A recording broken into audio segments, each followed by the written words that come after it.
अस्सलामुअलैकुम वरहमतुल्लाहि वबरकातुहू। प्यारे बच्चों, मैं मोहम्मद शहजाद खान आप तमाम ही का अपने चैनल एस के एडुविज़न में आप तमाम ही का खैर मकदम करता हूँ। आप तमाम ही का तहे दिल से इस्तकबाल करता हूँ। उम्मीद करता हूँ आप तमाम ही खैर आफियत से होंगे और खुश व खुर्रम ज़िंदगी गुजार रहे होंगे। उम्मीद करता हूँ इम्तहान की तैयारी में जुटे होंगे। उम्मीद करता हूँ बहुत मेहनत कर रहे होंगे। तो प्यारे बच्चों, आपको पता है झारखंड बोर्ड ने आपके लिए एक मॉडल पेपर लॉन्च किया है सेट 1, और उसमें आपको कुछ सवाल दिए गए हैं। पर आपके लिए मुश्किल ये है कि सिर्फ सवाल दिए गए हैं, सवाल के जवाब नहीं दिए गए हैं। तो अगर किसी होशियार बच्चे ने, किसी ज़हीन बच्चे ने, किसी इंटेलिजेंट बच्चे ने कोशिश की है कि वेबसाइट पर जाकर कोशिश की है कि पेपर डाउनलोड कर लिया है, तो उसमें एमसीक्यू वाले जो सवाल हैं, ऑब्जेक्टिव जो सवाल हैं, उनके तो जवाब दिए गए हैं, बाकी बड़े सवालों के जवाब नहीं है। तो आपके लिए काफ़ी दुश्वारी का काम हो गया है। तो आप किसी दुश्वारी को दूर करने के लिए, आप किसी परेशानी को दूर करने के लिए, आप किसी प्रॉब्लम को सॉल्व करने के लिए आज ये वीडियो आपके लिए बनाया जा रहा है। कोशिश की जाएगी कि इस पूरे वीडियो में आपको तमाम ही सवालों के जवाब आज आपको बता दिए जाएंगे, ऑब्जेक्टिव भी और सब्जेक्टिव भी। एक ही वीडियो में आपको जमकर बैठना है और सारे सवालों के जवाब आपको एक साथ मिल जाएंगे। आप लोगों से बस यही गुजारिश है कि अगर आप चैनल पर नए हैं तो आप चैनल को लाइक कर दीजिएगा, चैनल को सब्सक्राइब कर दीजिएगा और वीडियो को लाइक कर दीजिएगा। अपने तमाम दोस्तों तक इसको स्प्रेड कर दीजिएगा, तमाम ही जगह फैला दीजिएगा ताकि सभी तक ये वीडियो पहुंच जाए। चलिए, बातों का सिलसिला यही ख़त्म करेंगे और सीधे चलेंगे वीडियो की जानिब। अब आप ये कहेंगे कि सर, ये जो ऑब्जेक्टिव क्वेश्चन जो दिए गए हैं इनके आंसर की तो हमने नीचे मिली हुई है, फिर आप हमें ये क्यों पढ़ा रहे हैं?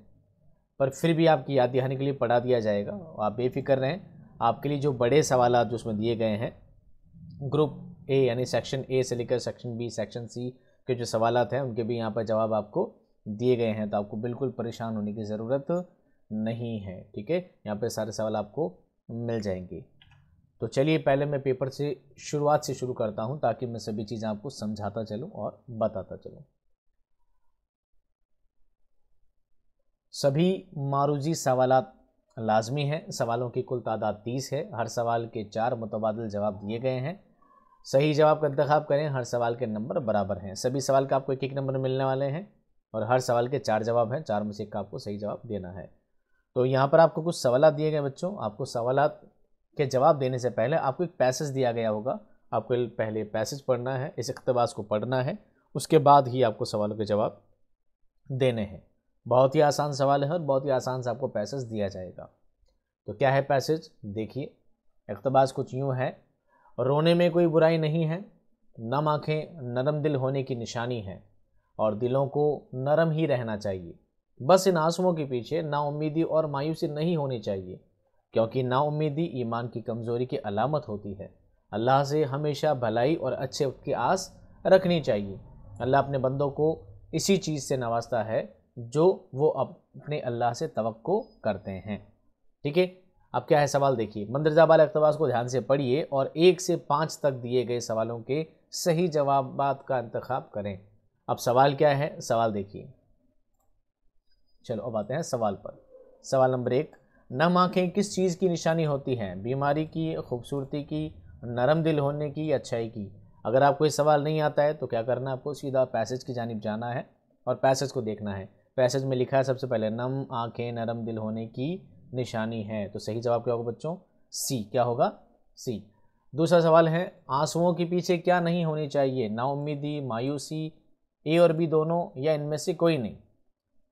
तो यहाँ पर इसका जवाब मिल जाएगा आपको, नाउम्मीदी ईमान की,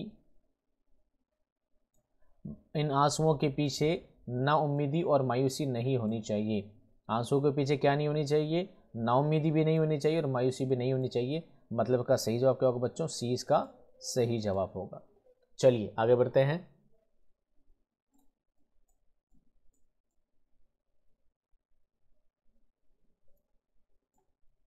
सवाल नंबर 3, नाउम्मीदी किस चीज़ की कमज़ोरी की अलामत है? सही जवाब क्या होगा? नाउम्मीदी ईमान की कमज़ोरी की अलामत है। आपको पैसेज में इसका जवाब मिल जाएगा, आप वहाँ से पढ़ेंगे, आपको सभी सवालों के जवाब मिल जाएंगे। सवाल नंबर 4, अल्लाह से हमेशा किस चीज़ की आस रखनी चाहिए? अल्लाह से भलाई की और अच्छे वक्त की, दोनों की आस रखनी चाहिए। इसलिए सही जवाब क्या होगा बच्चों?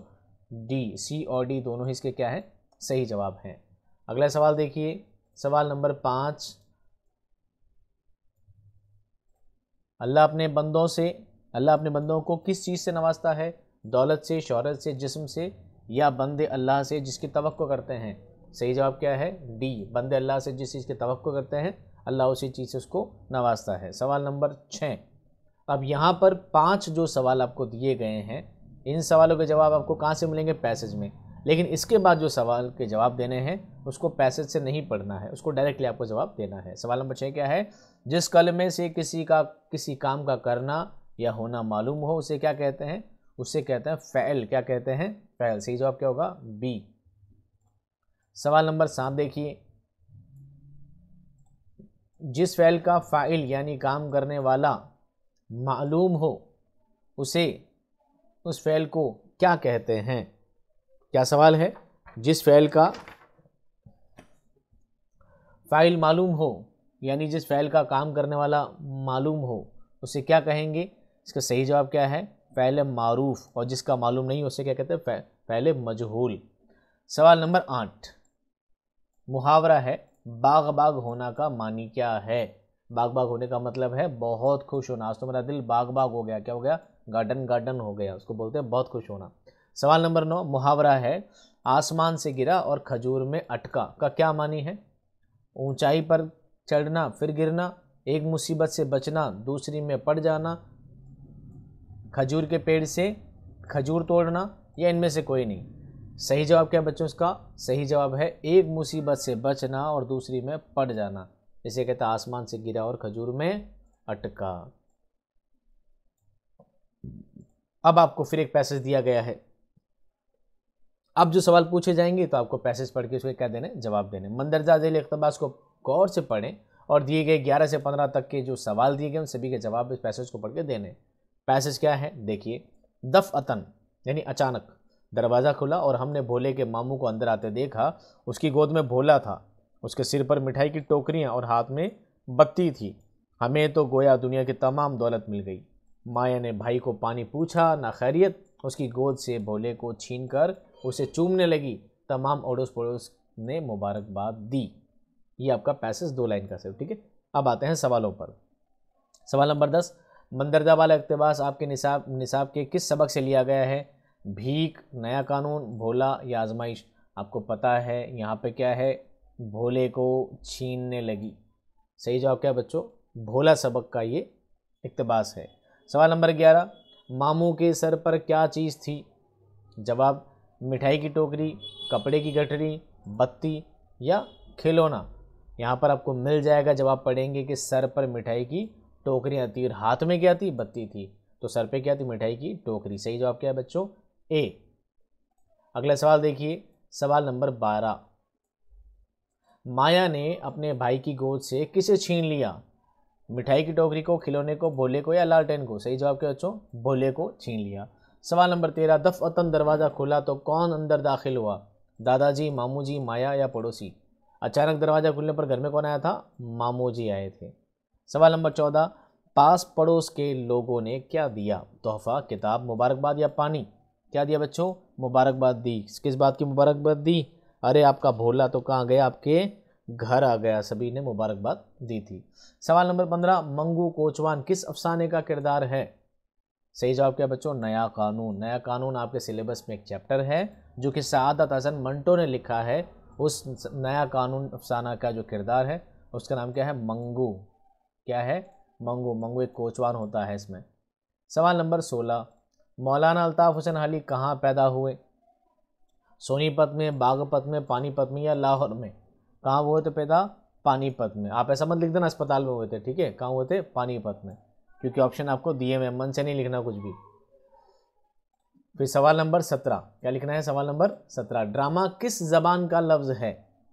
यूनानी, जापानी, अंग्रेज़ी, हिंदी? ज़बान का मतलब ये ज़बान मुंह में रहती हुई ज़बान नहीं है। ज़बान का मतलब है भाषा। कौन सी भाषा, कौन सी लैंग्वेज से ड्रामा निकला है? ड्रामा निकला है यूनानी से। यूनानी में एक लफ्ज़ है डराओ। क्या है? ड्राओ। ड्राओ का मतलब होता है करना। उस ड्राओ से क्या निकला है? ड्रामा। क्या निकला है? ड्रामा। तो आप ज़बान का मतलब इनका मुँह, ड्रामा किस ज़बान से निकला है? तो आप यूँ मत लिख देना मुँह की ज़बान से। कौन सी ज़बान से? यूनानी ज़बान से। सवाल नंबर 18 सर सैयद अहमद ख़ान की पैदाइश कब हुई?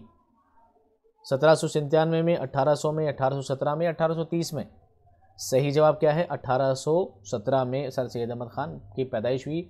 सन 1800 में तो फोर्ट विलियम कॉलेज लगा था और 1797 में चचा गालिब की पैदाइश हुई थी। सवाल नंबर 19, कब और कहाँ पैदा हुए? अब बताओ किसके पैदा होने की बात चल रही है, क्योंकि इससे पहला वाला सवाल किसका है? सर सैयद अहमद ख़ान का है, इसलिए यहाँ पर सर सैयद के बारे में ही पूछा जा रहा है कि सर सैयद अहमद की पैदाइश कब हुई। तो आपको बताना 1817 में। कहाँ हुई? तो बताना है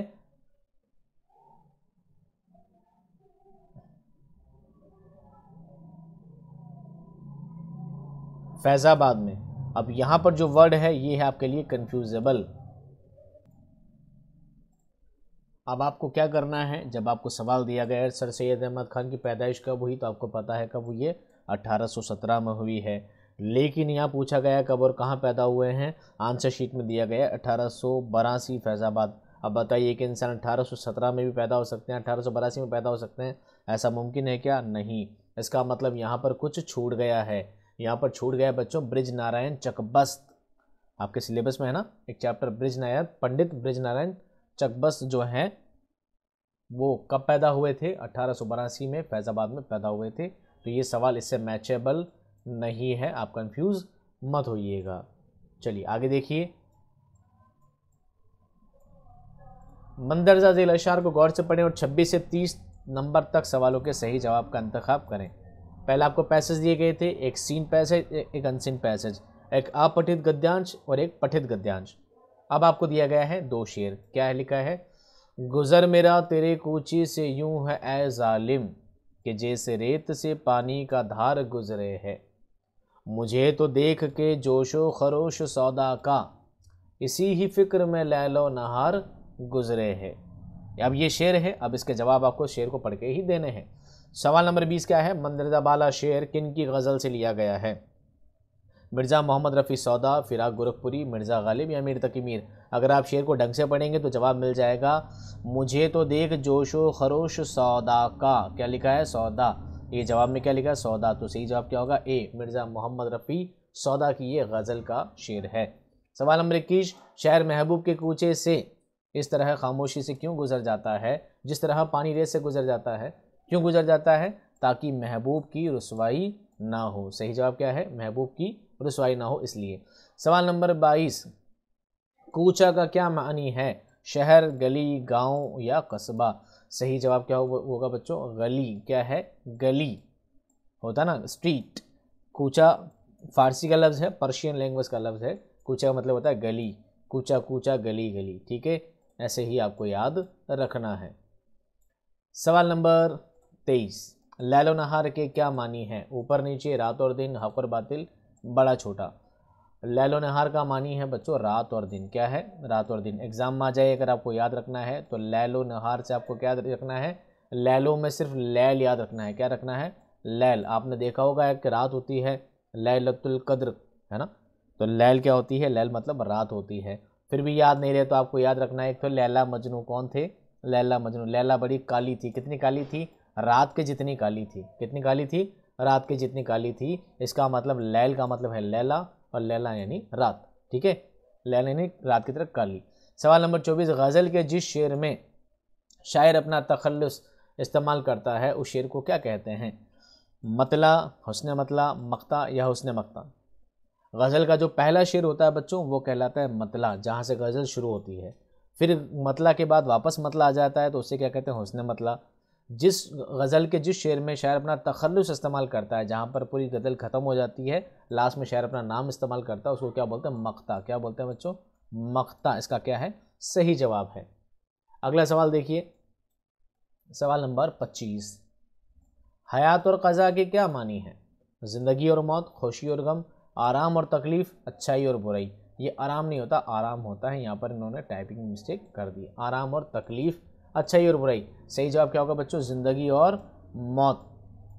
लाई हयात आए, क़ज़ा ले चली चले। हयात लेके आई थी और क़ज़ा लेके चली गई, यानी ज़िंदगी लेकर आई थी और मौत लेकर जा रही है। किनका है? शेख इब्राहिम ज़ौक़ का शेर से ये लिया गया है। सवाल नंबर 26, अकबर इलाहाबादी की कौन सी नज़्म आपके निसाब में शामिल है? गर्मी और देहाती बाजार, हकीकत हुस्न, आंधी या जलवाए दरबार दहली? तो सही जवाब क्या है बच्चों? जलवाए दरबार दहली किसने लिखी है? अकबर इलाहाबादी की नज़्म है। गर्मी और देहाती बाजार अगर आ जाए तो किसकी है? जोश मलियाबादी की है। हकीकत हुस्न पूछे तो किसकी है? अल्लामा इकबाल की है। और आंधी शायद कैफी आज़मी की है। ठीक है, तो आपको ये चारों भी नाम याद रखने हैं ताकि आपको परीक्षा में कोई भी सवाल घुमा फिरा कर पूछे तो आप हर सवाल को आसानी से हल कर सकें। सवाल नंबर 27, नज़्म हकीकत हुस्न के शायर कौन है? अभी आपको बताया था हकीकत हुस्न के शायर कौन है? अल्लामा इकबाल हैं। सवाल नंबर 28, गिल्ली डंडा को अफसाना निगार ने क्या कहा है? गिल्ली डंडा को अफसाना निगार ने कहा है मौसमी खेल। क्या कहा है बच्चों? मौसमी खेल। सवाल नंबर 29, आपके निसाब में शामिल अफसाना फ़कीर के अफसाना निगार को किन से नफरत थी? फ़कीर का जो अफसाना निगार है उसको फ़कीरों से क्या थी? नफरत थी। सवाल नंबर 30, आपके निसाब में शामिल अफसाना ICS का किरदार वहीद किसका बेटा था? वो गरीब देहाती ज़मींदार का बेटा था। किसका था? देहाती ज़मींदार का। ये मेनदार वेंदार नहीं हो, क्या है? क्या है? गरीब ज़मींदार का बेटा था। गलत नहीं पढ़े, सही पढ़ने की कोशिश करें। चलिए अब बात आते हैं बड़े सवालों पर जिसका आपको बेसब्री से इंतज़ार है। ज़रूरी हिदायत, ध्यान देने योग्य बातें। सवालात को 3 हिस्सों में तकसीम किया गया है। इसके बाद जो है 3 सेक्शन है। सभी हिस्सों से सवालों के जवाब दिए गए हैं। हिदायत के मुताबिक दें, जैसा हिदायत दी गई है वैसे ही आपको जवाब देने हैं। सवालों के नंबरात बाएं जानिब दर्ज हैं। जो सवाल जितने नंबर का है उसके यहाँ पर नंबर लिखे गए हैं। मंदरजा जेल, आप ग्रुप ए के सवाल पढ़ेंगे, इनके जवाब देंगे, बिल्कुल रिटर्न में देंगे, आपको वर्बली नहीं बताएंगे। एक ही चीज़ आपको लिखित में देंगे, आप चाहे स्क्रीनशॉट लेकर भी इनको याद रख सकते हैं और कोशिश करेंगे कि आपको PDF भी प्रोवाइड कर दी जाए। PDF कैसे मिलेगी उसके बारे में आपको वीडियो को आगे में बताएंगे। वीडियो लास्ट तक देखिएगा, आपको पता चल जाएगा PDF किस तरह मिलने वाली है। Group A 2 × 6 = 12। मंदरजा दिल 8 सवालों में से किसी 6 के जवाब दें। जवाब एक लफ्ज़ या एक जुमले में ही दें, इससे ज़्यादा बड़ा जवाब नहीं देना है। यानी नीचे 31 से लेकर 38 तक 8 सवाल आपको दिए गए हैं। आपको 8 के 8 नहीं करने, 8 में से 6 करने वो जो आपको आते हो। अब परीक्षा में आपको 8 के 8 ही आते हो मतलब 8 के 8 नहीं करने। अगर आपको 8 के 8 ही आते हो और आपने 8 ही सवालों के जवाब दे दिए तो आपके नंबर काट लिए जाएंगे। वो बोलेगा बच्चा ज़्यादा स्मार्ट है, बच्चा ज़्यादा स्मार्ट है, और स्मार्ट बच्चों के नंबर काट लिए जाते हैं। स्मार्ट बनिए, ओवर स्मार्ट नहीं। हर एक सवाल का आपको नंबर कितने मिलेंगे? 2 नंबर। 6 सवाल करने पे कितने मिलेंगे आपको? Total 12 number. तो सवाल पर आते हैं। सवाल क्या है आपका? ये देखिए, सवाल आपका है अफसाना किस सदी के आगाज़ की पैदावार है? तो मैं 31, 32, 33, 34, 35, 36, 37 और 38, कितने सवाल है बच्चों इसमें? 38 है। चलो मैं आपको 38 सवाल कराता हूँ बिल्कुल वर्बली यहाँ से। ठीक है, आ जाते हैं यहाँ पर हम। सवाल नंबर 31 मैंने वहाँ से यहाँ टाइप कर दिया वापस पूरा आपके लिए। हाथ से नहीं लिखा है क्योंकि हाथ का लिखा आपको समझ में नहीं आता है। आपके ज़बर ज़ेर पेश में आपको लिखावट में गलतियाँ हो सकती है, तो आप अगर रिटर्न फॉर्मेट की जगह टाइप फॉर्मेट में देखेंगे तो आपको इजीली चीज़ें समझ में आ जाएगी। ग्रुप ए के सवाल करते हैं हम हाल एक एक करके। सवाल नंबर 31, अफसाना किस सदी के आगाज़ की पैदावार है? जवाब लिखेंगे अफसाना 20वीं सदी के आगाज़ की पैदावार है। सवाल नंबर 32, अंग्रेज़ों का चेहरा देख लेने पर उस्ताद मंगू की क्या हालत होती थी? जवाब, जब कभी मंगू अंग्रेज़ों का चेहरा देखता तो उसे मितली सी आने लगती। मितली है, क्या है? मितली, मतली मुतली नहीं, क्या है? मितली, यानी उल्टी आने लग जाती, उसका जी खराब हो जाता। अगला सवाल देखिए बच्चों, सवाल नंबर 33, रजनी के कितने भाई बहन थे? जवाब, रजनी के 5 भाई बहन थे और छठी रजनी खुद थी। ठीक है, कंफ्यूज नहीं होइएगा कि रजनी को मिलाकर 5 थे, नहीं, रजनी अलग थी। रजनी के अलावा भी उसके 5 भाई बहन और थे। रजनी को मिलाकर टोटल कितने थे? 6 भाई बहन थे वो। ठीक है, रजनी को हटा दिया जाए तो 5 भाई बहन रजनी के और थे। कंफ्यूज नहीं होइएगा। सवाल नंबर 34, सर सैयद को बचपन में किसने पाला था? जवाब, सर सैयद को मुसम्मात माँ बीबी ने, जो एक कदीम खैर ख्वाह खादिमा उनके घराने की थी, ने पाला था। खादिमा उनके घर में जो काम करती थी, आया जो थी, उन्होंने बचपन में पाला था। उनका नाम क्या था? उनको माँ बीबी कहा करते थे, उनका नाम था मुसम्मात माँ बीबी। आपको पूरा नाम याद रखना है और एग्ज़ाम में सिर्फ एक नाम लिख कर नहीं आना बल्कि सेंटेंस को पूरा क्रिएट करके आना है ताकि आपको पूरे में से पूरे नंबर मिल सकें। सवाल नंबर 35, राम सहाय मल और भागवती आपके निसाब में शामिल किस ड्रामे के किरदार हैं? आपके उस निशाब में, आपके निसाब में, आपके सिलेबस में ड्रामा कौन सा है? मोहम्मद मुजीब का आजमाइश कौन सा है? आजमाइश में एक ड्रामा है, उस ड्रामे के दो किरदार हैं, उनका एक का नाम है राम साहेब मल, दूसरे का नाम है भागवती, जो सुबह सुबह चौक में बैठे बातें कर रहे होते हैं। सवाल नंबर 36, गांधी जी का रफीक यानी गांधी जी का दोस्त असल में किसका दोस्त था? जवाब, गांधी जी का रफीक दोस्त असल में उनके मंझले भाई का दोस्त था, उनका बड़ा वाला भाई का दोस्त था। उससे बाद में उन्होंने दोस्ती कर ली और बाद में क्या बीड़ी पीना सीख गए थे। आगे देखिए सवाल नंबर 37, मुहावरा आंख बिछाना का क्या मानी है? मुहावरा क्या है? आंख बिछाना। इसके क्या मतलब है?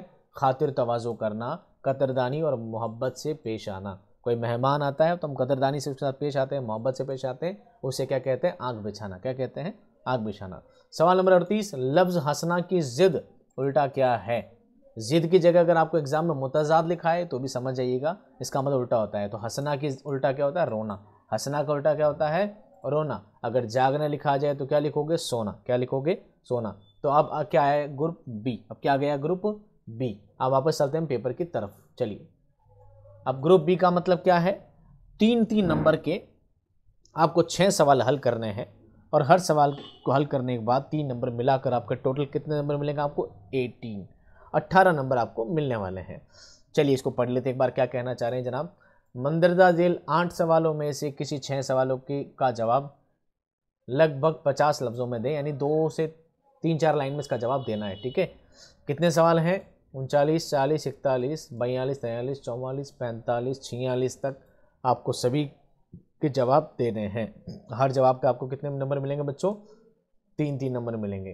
टेंशन मत लीजिए, मैंने सारे जवाब आपके लिए टाइप किए हैं।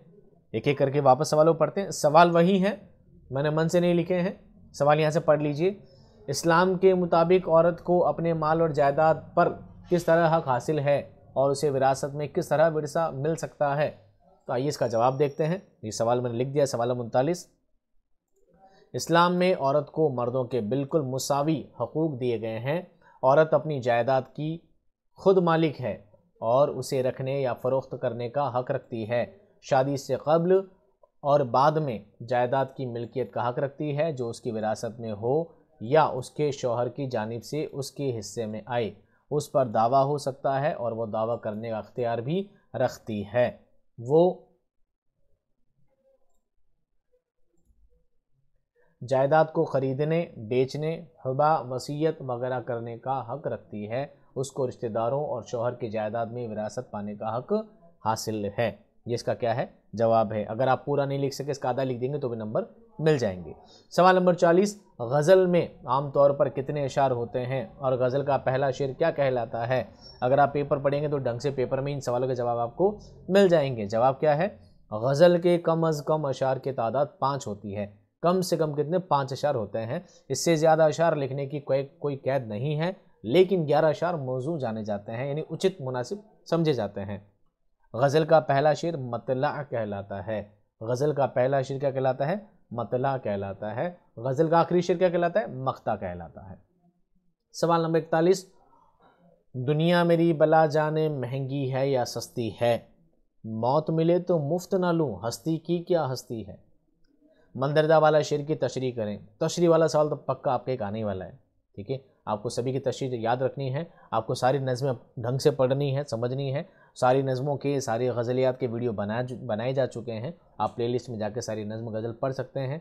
उनकी एक्सप्लेनेशन क्या है, उनकी तशरीह क्या है, मैंने उसमें बहुत डिटेल में समझाया है। आप उनको पढ़कर, उनको सुनकर भी समझ सकते हैं। अगर इस तरह से कोई बंद दे दिया जाए, कोई शेर दे दिया जाए, तो आप कैसे तशरीह करेंगे? देखिए, सबसे पहले लिखेंगे सयाको सबाक। क्या लिखेंगे? सयाको सबाक। ये शेर हमारे निसाब की गज़ल से लिया गया है। अगर गज़ल नहीं हो तो नज़्म से लिया गया है, पर ये वाला तो गज़ल का ही है। ठीक है, इस गज़ल के शायर फ़ानी बदायूनी है। कौन है? फ़ानी बदायूनी है। आप लिखेंगे इसकी तशरीह, इस शेर का मतलब क्या है, शायर इसमें क्या कहना चाहता है। देखिए, ये फ़ानी की मशहूर गज़ल का मतला है। फ़ानी बदायूनी के कलाम में मौत और दर्द व गम के मज़ामीन की फरावानी होती है। इस मतले में मौत का जिक्र इस तरह किया है कि उनकी खुददारी साफ जाहिर हो गई है। वो कहते हैं कि मैं नहीं जानता कि दुनिया कितनी महंगी या सस्ती है, मुझे कोई चीज़ मुफ्त नहीं चाहिए, यहाँ तक कि मौत भी मुफ्त में नहीं लूँगा। जब ज़िंदगी दूँगा तभी मौत मिलेगी। इस शेर में शायर ने सनअत तज़ाद को खूबसूरती से बरता है। सनअत तज़ाद कहते हैं वो शेर जिसमें मुतज़ाद लफ्ज़ यानी विलोम शब्द ऑपोजिट लफ्ज़ को इस्तेमाल किया गया हो। तो यहाँ पर लिखा है दुनिया मेरी बला जाने महंगी सस्ती, महंगा का उल्टा क्या होता है? सस्ता। उसके बाद लिखा है मौत और हस्ती, मौत मिले तो मुफ्त ना लूँ, हस्ती की क्या हस्ती है? हस्ती यानी होती है ज़िंदगी। चलिए अगला सवाल देखिए, सवाल नंबर 42, खुदा और हुस्न के दरमियान गुफ्तगू की खबर ज़मीन के बासियों को किस तरह हुई? ये अल्लामा इकबाल की नज़्म है। खुदा हकीकत हुस्न, खुदा और हुस्न के दरमियान होने वाली गुफ्तगू करीब मौजूद चांद ने सुन ली थी। खुदा के हुस्न की जब बात चल रही थी, किसने सुन ली थी? चांद ने सुन ली थी, जिससे ये गुफ्तगू सारे फलक पर फैल गई, सारे आसमान में फैल गई। फलक से ये खबर सहर ने सुनी, सुबह ने सुन ली, सहर से सुबह के सितारे ने ये खबर सुनकर शबनम तक पहुंचाई। शबनम यानी ओस की बूंदें। यूं शबनम ने फलक का ये सारा राज ज़मीन तक पहुंचा दिया। खुदा के हुस्न के बीच में जो सारी बात हुई थी वो सारी बात ज़मीन तक पहुंच गई। सवाल नंबर 43, परदेश में वतन से आने वाले शख्स से शायर बेताब होकर क्या पूछता है? कुछ का तस्करा करें। और देश से आने वाले बता, है ना, पूछता है ना, क्या क्या पूछता है? शायर परदेश में वतन से आने वाले शख्स से वहाँ के मौसमों, पर्वतों, फ़िज़ाओं, बासियों, मदरसे, बागात, गरज की अपने वतन की हर चीज़ और वहाँ के लोगों का अहवाल पूछता है। अगला सवाल देखिए, आपकी किताब गुलजार उर्दू से आपके निसाब में शामिल ICS वहीद गांव पहुंचने से पहले क्या सोचता है? जवाब देखिए, घर पहुंचने से पहले वो इस बात से डर रहा था कि कहीं उसकी बेगम उसके घरेलू हालात देखकर उन सब की गुर्बत से शर्मिंदा हो और कहीं उसकी पोल ना खुल जाए। वो ये भी सोच रहा था कि उसने घर ठीक करने के लिए जो रकम भेजी थी उससे सारे इंतज़ामात सही तरह होए या नहीं।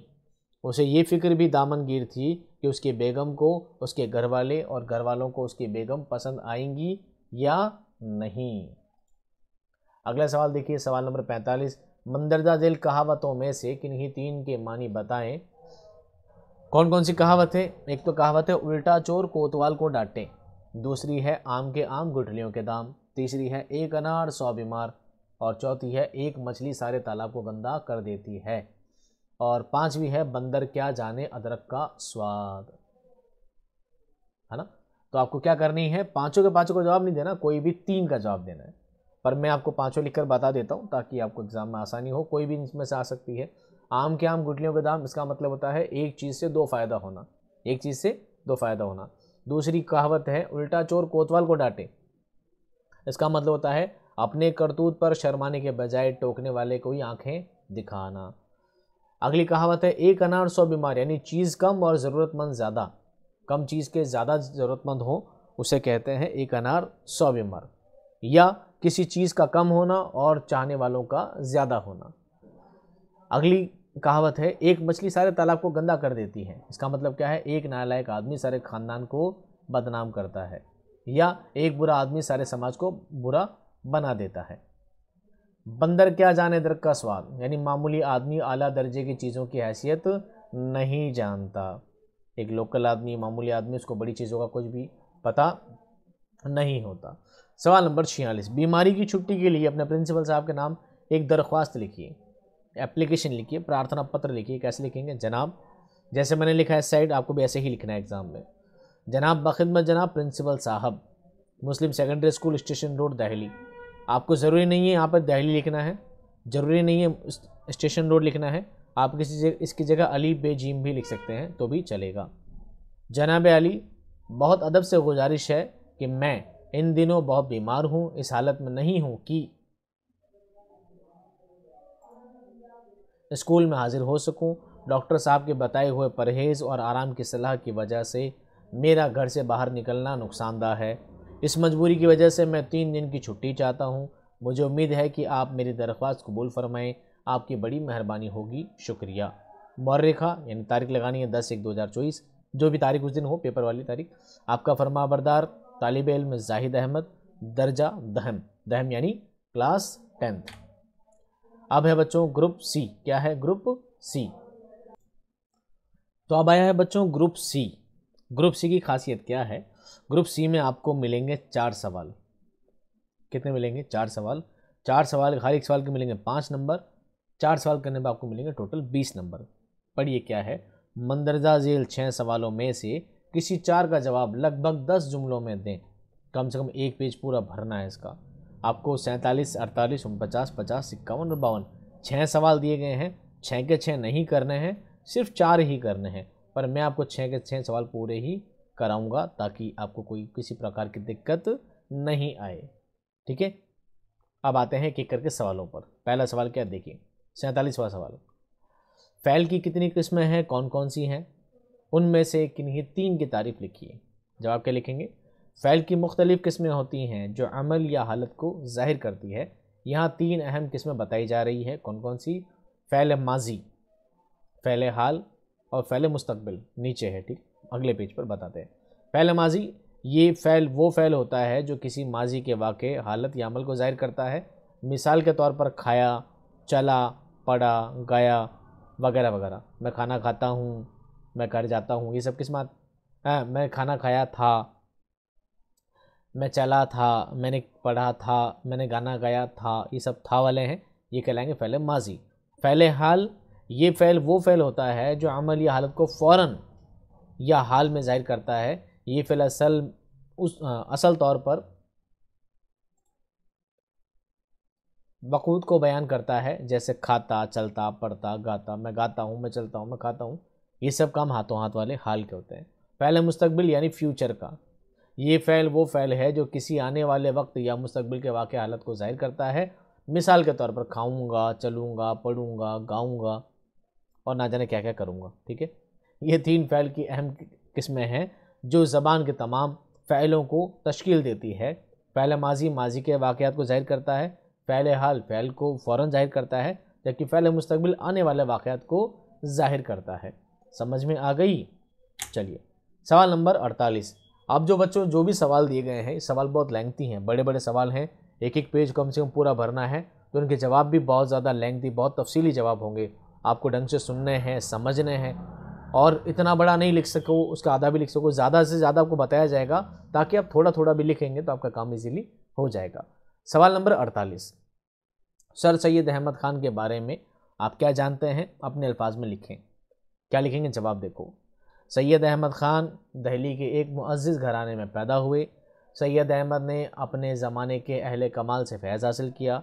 1839 में उन्होंने अंग्रेज़ी सरकार की मुलाज़मत इख्तियार की और इस सिलसिले में मुख्तलिफ़ शहरों में उनकी तकर्री हुई। 1862 में जब वो गाज़ीपुर में थे, उन्होंने साइंटिफिक सोसाइटी के नाम से एक अंजुमन बनाई। इस अंजुमन का मकसद हिंदुस्तानियों में मुख्तलिफ़ उलूम, ख़ासकर साइंसी उलूम के मुताले को फ़रोग़ देना था। 1869 में सैयद अहमद ख़ान 1 साल के लिए इंग्लिस्तान गए। वापस आकर उन्होंने अंग्रेज़ी के इल्मी और समाजी रिसालों की तर्ज पर अपना एक रिसाला तहज़ीबुल अखलाक जारी किया। इससे उर्दू में मज़मून निगारी को बहुत तरक्की मिली। सैयद अहमद ख़ान ने अलीगढ़ में 1857 में एक स्कूल कायम किया। ये स्कूल 1878 में मोहम्मडन एंग्लो ओरिएंटल कॉलेज और फिर 1920 में अलीगढ़ मुस्लिम यूनिवर्सिटी की शक्ल में हिंदुस्तान का एक नुमाया तालीमी इदारा बन गया। 1878 में सैयद अहमद ख़ान को सर का खिताब मिला, इसलिए लोग उन्हें सर सैयद के नाम से जानते हैं। सर सैयद आखिरी उम्र तक कौमी सरगर्मियों, कॉलेज की देखभाल और तसनीफ़ व तालीफ़ में मशगूल रहे। उनकी मुतअद्दिद तसानीफ़ में आसारुल सनादीद, असबाब बगावत हिंद और सरकशी ज़िला बिजनौर ख़ास तौर पर अहमियत रखती हैं। उनके मज़ामीन कई जिल्दों में शाया हुए, जिनमें साइंस, फ़लसफ़ा, मज़हब और तारीख़ से मुतालिक मज़ामीन हैं। सर सैयद ने लंबी लंबी तहरीरों के बजाय चंद सफ़हात में काम की बात कहने का तरीका राइज किया। उर्दू ऐसे और इंशाइया निगारी की रिवायत को फ़रोग़ देने में सर सैयद और उनके रफ़ीक़ों ने नुमाया रोल अदा किया है। सर सैयद अपने ज़माने के बड़े मुसल्लहीन में शुमार किए जाते हैं। उन्होंने ज़िंदगी के हर शोबे में इस्लाह का बीड़ा उठाया। अपनी कौम को जदीद तालीम की तरफ माइल करने में वो हमेशा सरगर्म रहे। औरतों के हुकूक़ पर उनका मज़मून भी उनकी इस्लाही खदमात की तर्जुमानी करता है। ये था सर सैयद अहमद के बारे में। अब बात करते हैं सवाल नंबर 49 के बारे में। अल्लामा इकबाल की ज़िंदगी पर अपने अल्फाज में रोशनी डालिए। तो कैसे रोशनी डालनी है, टॉर्च लगा के नहीं डालनी है, लिख कर डालनी है। कैसे लिखना है, देखिए, जवाब देखिए। इकबाल का शुमार उर्दू के बुलंद मर्तबा शायरों और मुफक्किरों में होता है। वो सियालकोट में पैदा हुए। अपने ख़यालात की गहराई और शायरी सलाहियत की वजह से उनका नाम दुनिया भर में मशहूर है। उन्होंने बच्चों के लिए भी नज़में कही हैं। उनकी शायरी दुनिया की अजीम शायरी में शुमार की जाती है। इकबाल उर्दू के सबसे बड़े फ़लसफ़ी शायर हैं। बच्चों के लिए उन्होंने जो नज़में लिखी हैं उनमें बच्चे की दुआ, कौमी तराना, पहाड़ और गिलहरी, जुगनू, हमदर्दी, परिंदे की फरियाद और माँ का ख्वाब वगैरह बहुत मकबूल हुई। इन नज़मों के ज़रिए इकबाल ने बच्चों में बुलंद ख्याली, ईमानदारी, सच्चाई, मोहब्बत, भाईचारा, इंसाफ, बुलंद किरदारी, हमदर्दी, इंसानी जज्बा, मिलजुल कर साथ रहने और एक दूसरे की मदद करने जैसी सिफ़ात पैदा की हैं। इकबाल की कई किताबें उर्दू के अलावा फ़ारसी और अंग्रेज़ी में भी शाया हो चुकी हैं और उनकी शायरी के तर्जुमे दुनिया की बहुत सी ज़बानों में किए गए हैं। ये था आपका सवाल 49। अब बात करते हैं सवाल नंबर 50। दिए गए उन्वान में से किसी एक पर मजमून लिखे। कंप्यूटर, मेरा गांव, किसान। आपको कंप्यूटर, मेरा गांव और किसान तीनों में से किसी एक पर निबंध लिखना है, किसी एक पर ऐसे लिखना है जिसे उर्दू में हम क्या कहेंगे, मजमून कहेंगे। पर मैं आपको तीनों का ही आंसर बताऊंगा। चूंकि मजमून है, लंबा सवाल है तो लंबे जवाब हैं। डिटेल से सुनिए, ढंग से सुनिए, समझिए। सबसे पहले बात करते हैं हम कंप्यूटर के बारे में। किस पे बात करते हैं? कंप्यूटर के बारे में। फिर मैं बताऊंगा मेरा गांव के बारे में, उसके बाद बताएंगे किसान के बारे में। चलिए, कंप्यूटर पर मजमून कैसे लिखेंगे देखिए। कंप्यूटर के लफ्जी मानी है हिसाब करने वाला, लेकिन इसका काम सिर्फ हिसाब किताब करना ही नहीं है, बल्कि ये एक ऐसी इलेक्ट्रॉनिक मशीन है जो अल्फाज और हिंसों की शक्ल में बिजली की तरह तेज़ रफ्तारी से बहुत कम वक्त में हमारे सामने मतलूबा मालूमात पेश कर देती है। यही नहीं, बल्कि ये एक ऐसा आला है जो मालूमात को हमेशा के लिए महफूज भी कर लेता है ताकि वक्त ज़रूरत काम आए। कंप्यूटर आज के दौर में ज़िंदगी का एक अहम तरीन हिस्सा बन गया है। ताज्जुब नहीं कि अनकरीब कंप्यूटर से नावाकिफ़ लोगों को कमतर समझा जाने लगेगा। कंप्यूटर की ताज़ा तरीन ईजाद ने लोगों को इस हद तक हैरत में डाल दिया है कि लोग इसे जादुई मशीन कहते हैं। कहा जाता है कि कंप्यूटर का मौजिद अबैकस है, लेकिन इस आले को मुकम्मल शक्ल देने वाला अमेरिका का हार्डाइन नामी शख्स है।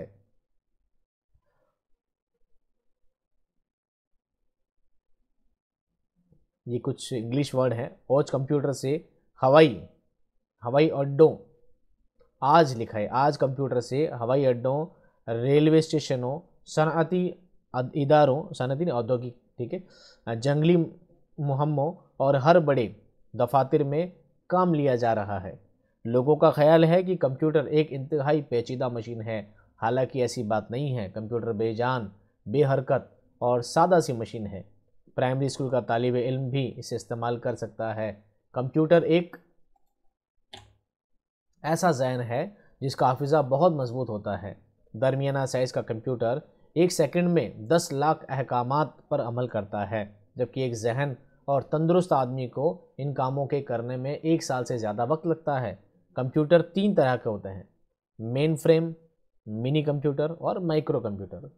आज के साइंसी दौर में कंप्यूटर बहुत से काम अंजाम देता है, मसलन तालीम देने, पैगाम रसाई करने, इमारतों का नक्शा बनाने, इमराज का पता लगाने, किताबों के तर्जुमे और किताबत करने, रेडियो, टेलीफोन, टेलीविज़न, रेलगाड़ियों और हवाई जहाज़ वगैरह के चलाने के काम को अंजाम देता है। ऐसा लगता है कि कंप्यूटर चंद सालों में हमारे सब ही कामों को अंजाम देने लगेगा। हमें अपने घर में मुलाजिम रखने की भी ज़रूरत नहीं होगी। लेकिन ये याद है कि ये अजूबा कितनी ही तरक्की क्यों ना कर जाए, हर ज़माने में इसको हुक्म देने या इससे काम लेने के लिए इंसान ही की ज़रूरत होगी। ये हकीकत है कि कंप्यूटर की वजह से बेरोज़गार लोगों की तादाद में इजाफ़ा होता जा रहा है, लेकिन इसकी मकबूलियत और अहमियत से कोई इनकार भी नहीं कर सकता।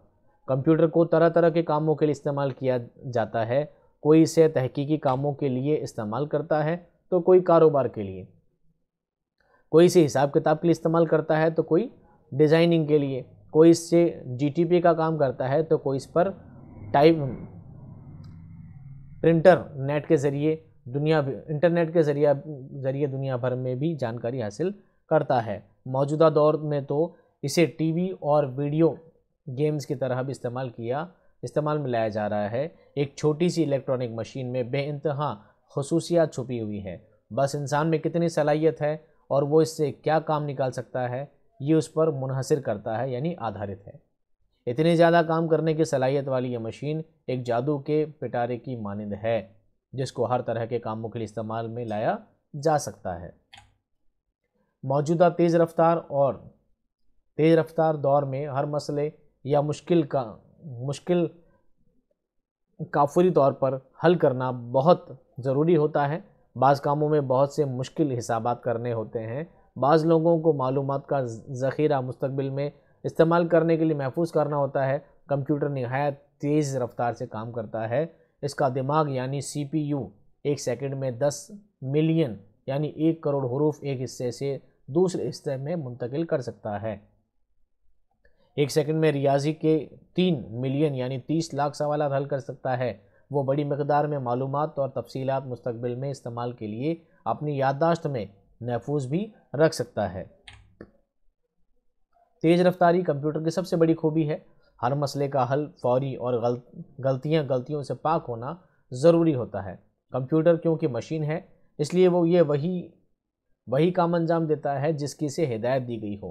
कंप्यूटर अपने तौर पर कोई गलती सर अंजाम नहीं देता। अगर कंप्यूटर हमें गलत जवाब या इतला देता है तो इसका मतलब ये होगा कि उसे गलत मालूमात या हिदायत बहम पहुंचाई गई हैं, वरना कंप्यूटर किसी भी सूरत में गलत इतला नहीं देगा।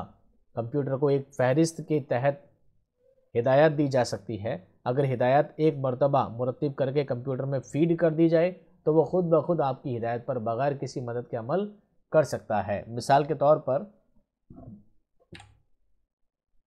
आप 3 अलग अलग फाइलों को प्रिंट करना चाहते हैं। आप एक बार में ही तीनों को प्रिंट करने का हुक्म दे सकते हैं। कंप्यूटर से मुंसलिक प्रिंटर फहरिस्त के मुताबिक प्रिंट करेगा। कंप्यूटर बगैर आराम किए हुए एक लंबे वक्त तक एक ही काम को बार बार दोहरा सकता है। ना ही उसका मूड ख़राब होता है, ना ही ये थकता है, ना ही ये बोर होता है। कंप्यूटर चूँकि एक मशीन है, इसलिए वो कोई शिकायत भी नहीं करती। इसलिए डिलीगेंस कंप्यूटर की एक अहम खसूसियत है। कंप्यूटर मुख्तलिफ़ जगहों पर मुतादिद मसाइल के हल के लिए इस्तेमाल किया जाता है। मौजूदा दौर में कंप्यूटर का इस्तेमाल मुख्तलिफ़ मैदानों में किया जाने लगा है, मसलन साइंस, तालीमात, रिसर्च, फाइनेंस, दफातर वगैरह। दफातर जमा होती है दफ्तर की, ठीक है, दफ्तर के बहुवचन होता है दफातर। क्योंकि कंप्यूटर बैक वक्त मुतादिद कामों को अंजाम देने की सलाहियत रखता है, इसलिए इसे वर्सटाइल हमागिर मशीन कहा जाता है। ये था कंप्यूटर का मजमून, कंप्यूटर का निबंध। काफ़ी लंबा है, अगर आपको समझ में आया हो या 2 बार आप सुन सकते हैं, चाहे तो बैक लेकर। इसका आधा भी अगर आप लिख देंगे तो आपको इजीली नंबर मिल जाएंगे। ज़्यादा इसलिए बताया है क्योंकि ज़्यादा सुनेंगे तभी आधा याद रहेगा। आधा याद रहेगा उसका आधा आप लिखोगे, और जितना आधा लिखोगे उसको आधे नंबर आपको मिलने वाले हैं। ठीक है, ऐसा नहीं कि 4 लाइन में पढ़ा देंगे फिर आप 8 लाइन लिख लोगे, फिर टीचर 8 के 10 नंबर दे देंगे। ऐसा कभी भी नहीं होता। जितना ज़्यादा पढ़ते हैं उसका आधा याद रहता है, और जितना आधा याद रहता है आधे का आधा ही लिख पाते हैं। ठीक है, अगला मजमून जो है, अगला निबंध है मेरा गाँव। कौन सा गाँव? मेरा गाँव। मेरा गाँव कौन सा है, आपका गाँव कौन सा है? सबका गाँव अलग अलग है, लेकिन आपको लिखना है निबंध मेरा गाँव पर। तो देखिए क्या है। शहरी ज़िंदगी की भीड़ भाड़ से दूर, सियासत की दांता कल से अलग थलग, फैशन की जलालत से बेखबर, तकल्लुफ़ और आराइश की बकबक से आज़ाद फ़िज़ा में, फूस फराल या गारे मिट्टी की घरों ने ज़मीन पर एक ख़ास रंग पाया है। सारे जहां का अन्नदाता इन्हीं घरों में रहता है। लहलहाते हुए दरख्तों की साएं साएं और रहट की रों रों देहाती के लिए नगमों से कम नहीं। देहात की ठंडी और पाक हवाएं, देहात यानी गाँव ना, देहात यानी गाँव। देहात की ठंडी और पाक हवाएं ना सिर्फ सेहत अफ़ज़ा हैं बल्कि रूह को सुरूर और दिल को सुकून बख्शती है। फितरत के हसीन नज़ारे, पर्दा समीन की तस्वीर से कहीं ज़्यादा दिलकश और मुसर्रत अंगेज़ हैं। निर्मल पानी गांव वालों के लिए अमृत है। सादगी उनका जेवर है। उनके सुडौल जिस्म को ना ताउन ने चिथाड़ा है, ना चेचक ने बिगाड़ा है। फरेब ने उसके मुंह तक को नहीं देखा। हमदर्दी उसकी बांधी है। मुर्रवत उसकी रग रग में समाई हुई है। हवा की लोरियां उसे मीठी नींद सुलाती है।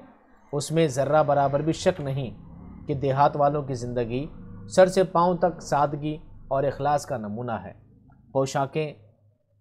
पोशाकें का ये हाल होता है कि महात्मा गांधी के उसूलों का कायल है।